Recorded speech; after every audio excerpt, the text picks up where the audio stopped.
Mansa Musa was born in the Mali Empire in 1312.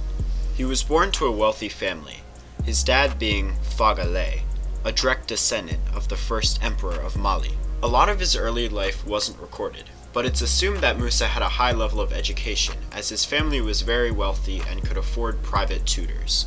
At around the age of 20, Musa entered the government as a military deputy. He quickly climbed up the ranks and became a stellar leader. According to Musa himself, the Mansa, or emperor, before him, had appointed him as a temporary ruler of the empire, as the Mansa was on an expedition to explore the Atlantic Ocean. Although, in recent years, historians have started to doubt Musa's claims. They wonder if he actually forcibly took the throne, because the circumstances to him rising to power are a little bit unknown. When the former Mansa, or emperor, didn't return from his expedition, Musa decided to crown himself the leader of Mali. Musa's takeover of the throne was very quick, but surprisingly undisputed. Well, that was true, until Mansa Musa decided to pursue one of the worst and strongest money-making methods in the history of the world. And we're talking about slavery. Almost instantly, as Mansa Musa crowned himself emperor, he would begin seizing African slaves in nearby lands. Musa would be in constant conflict with other countries and cities, but under the strength of the Mali Empire, he captured 24 cities and over thousands of slaves. Unfortunately, capturing all of these slaves meant that Mali had a lot more money. When the various conflicts died down, Musa decided to make a pilgrimage to Mecca. He was very loyal to the Islamic religion and spent a lot of time instilling Islam into his country.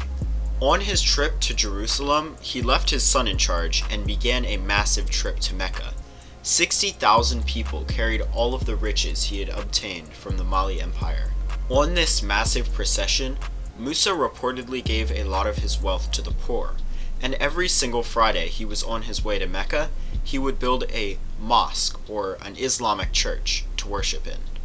After traveling to Mecca, he brought home many new items from Cairo and Jerusalem for his country, including scholars and professors. The capturing of cities and slaves led to unfortunate but enormous progress in the Mali Empire.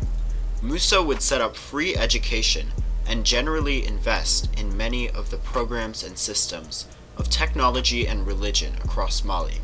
The Mali Empire would become a baron of trade in northeast Africa, and overall, Musa was able to create a thriving country and empire by leveraging slaves from other countries in Africa.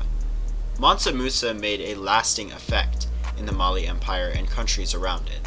He spread wealth around his country, conquered other countries, and took slaves. He gave generously to the poor and people of other countries.